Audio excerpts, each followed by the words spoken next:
All right, so if your funnel only works when you are mid-launch and magnetic, then it's not really a sales system. It's a short-term situationship. And if you're tired of pretending that the just keep nurturing is the magic fix for your cold traffic conversion problem, then we are about to rip that myth wide open. Okay, we're going to drop some shit here. Okay, because here's the thing though, yeah. You've probably got an offer that works. You're getting clients, you're in the game and you're doing the work, but your cold leads are maybe ghosting you or they're bouncing. And, it's like asking someone to move in when you haven't even shared a drink yet.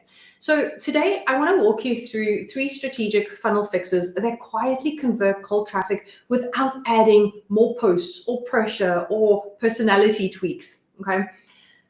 This is about building a system that does the heavy lifting so that you don't have to. Because look, as far as I'm concerned, scaling should feel sustainable and not like performance art. Okay.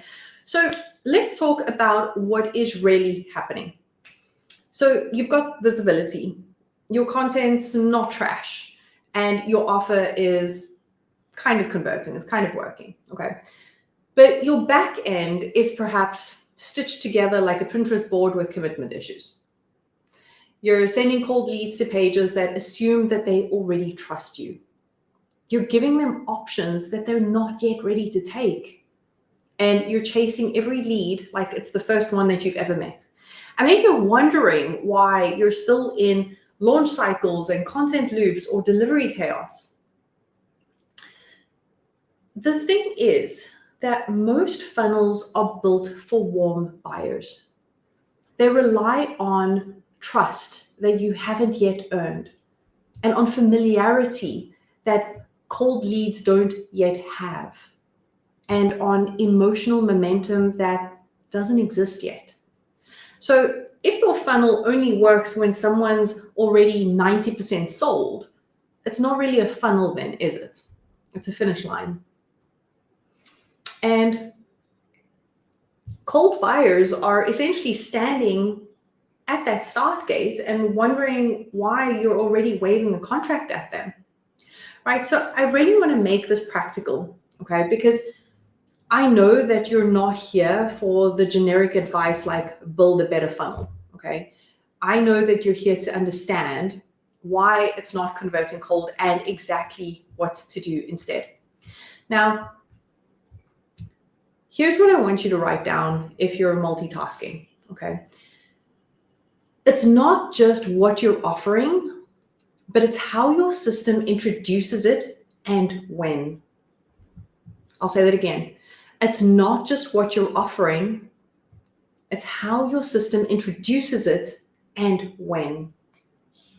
So there are 3 core breaks that I see happening over and over and over again in businesses that are doing most things right, but still aren't quite seeing steady, quiet conversions from cold traffic. So let's start with the first. And honestly, I think that this is probably the most important one that people just miss completely. The biggest silent sales killer that I see is sending cold traffic to a page that assumes trust. And I'm sure that you've seen this too, right? A join now button at the top, or a big long breakdown of features and modules. And even those kind of this changed my life testimonial that doesn't really say what changed or why it matters to the person actually reading. Now, the page looks good and the offer is probably legit, but a cold lead lands there and their nervous system goes, wait, what is this? Why should I care? Who are you even? Right? Now, some gurus may disagree, but that's not resistance. That's the result of a funnel that has skipped the relationship building stage entirely. Now, cold buyers need context. They need to feel met, feel seen, not marketed to. Now, most people build a funnel backwards. They build from their offer out and not from their buyer's brain in, right? So they create a page that works great for warm traffic, so past clients, referrals, story watches, and then they wonder why it falls flat when the stranger lands there. So you don't have a traffic problem, you have an entry point problem. So here is the fix. You want to create a funnel entry point that meets the buyer where they are and not where you want them to be, right? So that could be a short form quiz that mirrors their problem and then leads them into the offer through an insight, or a story-led training that builds belief before pitching, or a landing page that opens with a clear belief call out and not a features list. So as an example, instead of saying something like, join the 6-week group program that helps you to rewire your beliefs, you want to say something like, if journaling, affirmations, and shadow work still haven't shifted what's in your bank account, this is where we stop spiritualizing the stuckness and start changing it, right? So the first one speaks to logic. The other speaks to identity. Can you see that? Now, cold leads say yes when they feel seen before they're sold. Have you ever clicked on a funnel and immediately felt confused or disconnected? In the chat, tell me if you've ever clicked on a sales page and immediately felt like, hey, what the hell is this? Okay, so let's move on to fix number 2.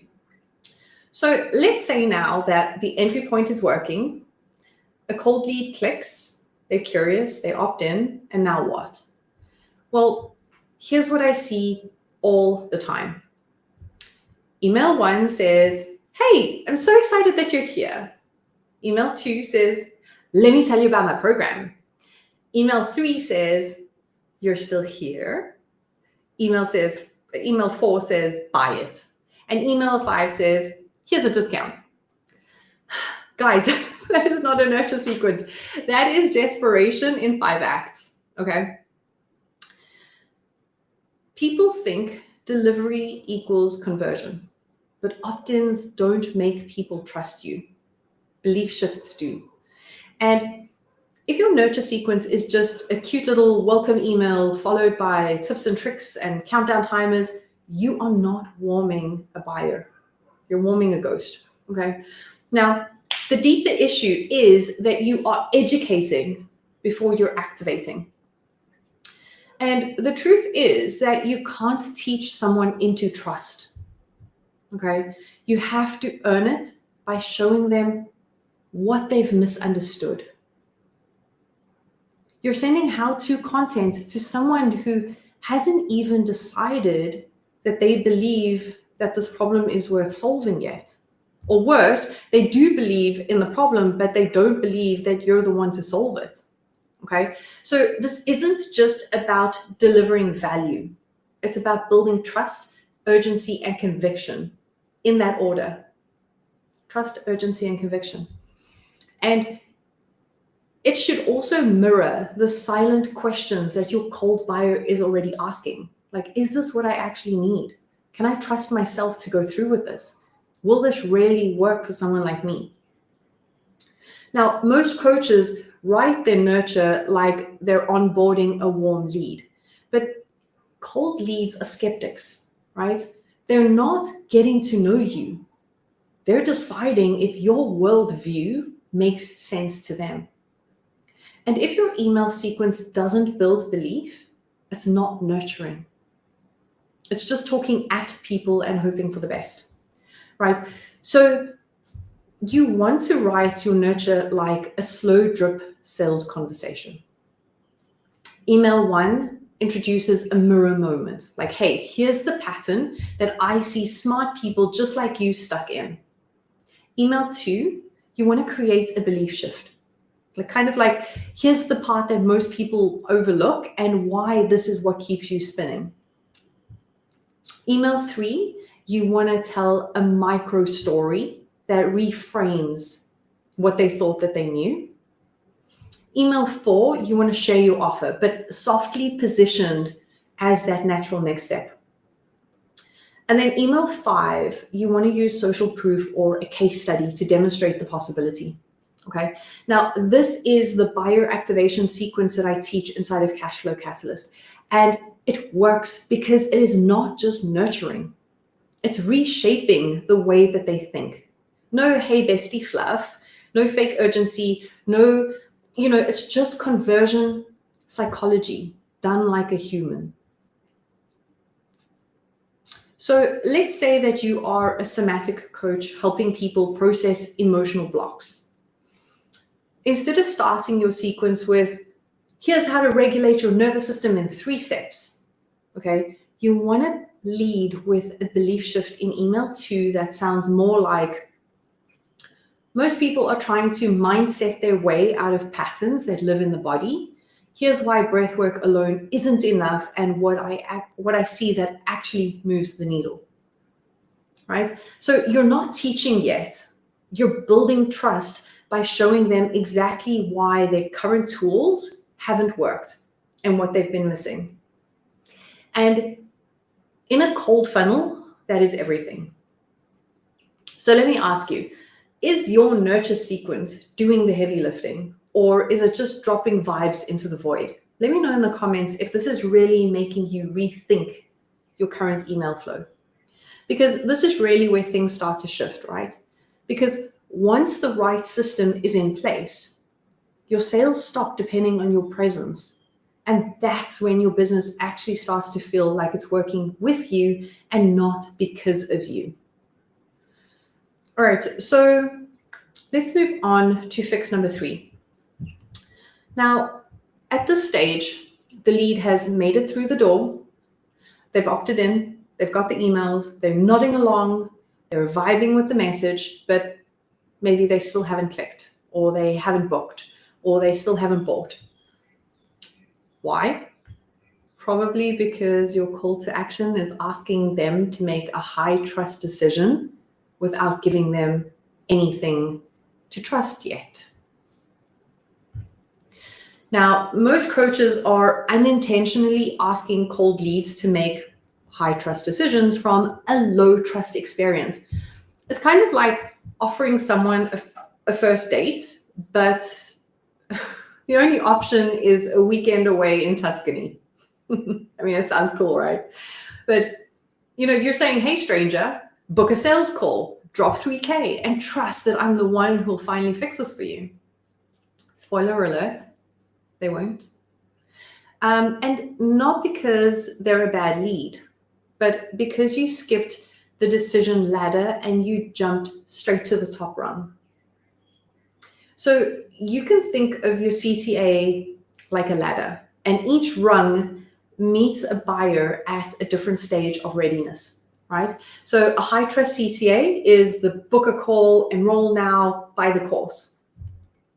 A mid-trust CTA is like, watch this training, read this case study, take the quiz. And a low-trust CTA is DM me a word, or download this PDF, or tap this button, right? So when you're talking to warm buyers, you can go straight to the top, okay? But when you're speaking to cold traffic, you have to earn that next step, not demand the final one. Now, most CTAs are written for warm audiences. Let's talk about working together. Book your free strategy session now. Doors are open, grab your seat. And that is fine if they already trust you. But for the buyer who has just found you through an ad or a cold share or whatever, you're asking for way more than they are ready to give you. And cold leads don't need to be convinced. They need to be understood, right? And instead of saying no, they do what cold buyers always do. They ghost. Not because they didn't like it, but because that leap was just too big. So let's talk about what to do instead. You want to use a stealth CTA that matches the actual temperature of the traffic. So instead of book a call to see if it's a fit, you might say, DM me, I don't know, Flow, I don't know, and I'll send you the training, that we use to map out your buyer's journey in 15 minutes. Or instead of join now at 997, you could say, not sure if this is for you. Read the story about someone who felt the same way and how she made her decision. CTAs don't have to be bold, but they just have to make the next decision feel safe. So I want to say this again. If your funnel only converts when someone is already obsessed with you, you don't have a funnel. You've got a fan club, okay? And scaling doesn't happen when warm leads say yes. It happens when cold strangers do.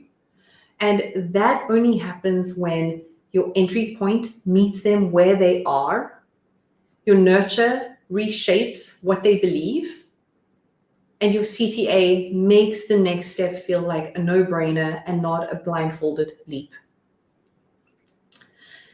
I would love to know, have you ever seen a CTA that made you close the tab immediately? Tell me the worst one that you've seen. I'm collecting horror stories. Okay, so if you are already getting some traffic, and if your offer isn't the problem, and if your content is doing what it's supposed to do, which is showing up, sparking interest, and pulling people in, but sales still feel inconsistent or unpredictable or totally dependent on your presence, it's not because your niche is wrong. And it's probably not your energy, and it's definitely not the algorithm's fault, okay? It's just that your funnel isn't designed to convert cold buyers. It's set up to catch the ones that are already halfway convinced. And it's frankly time for it to start doing its job, even when you're not front and center. So, quick recap. Here's what's actually breaking your cold conversions. Firstly, entry points that skip trust. Secondly, nurture sequences that teaches before it builds belief. And third, CTAs that ask for too much too soon. So if this is clicking for you, please tell me in the chat. I want to know which fix hit hardest. Okay. Now, this is exactly what we map out in a free revenue roadmap session. And I've only got 4 of those open between now and the end of July. So if you want your funnel to actually convert strangers, not just fans, and if you're done feeling like your funnel only works when you're on stage or in stories and burning yourself out to stay top of mind, then the session is for you. So DM me the word roadmap and I will send you the details. No pressure, no pitch, okay? Just pure clarity on where your funnel is leaking and what we'll do about it. And if it is a fit, then I'll show you what scaling with sanity actually looks like. No pressure, either way. All right, I'll see you there.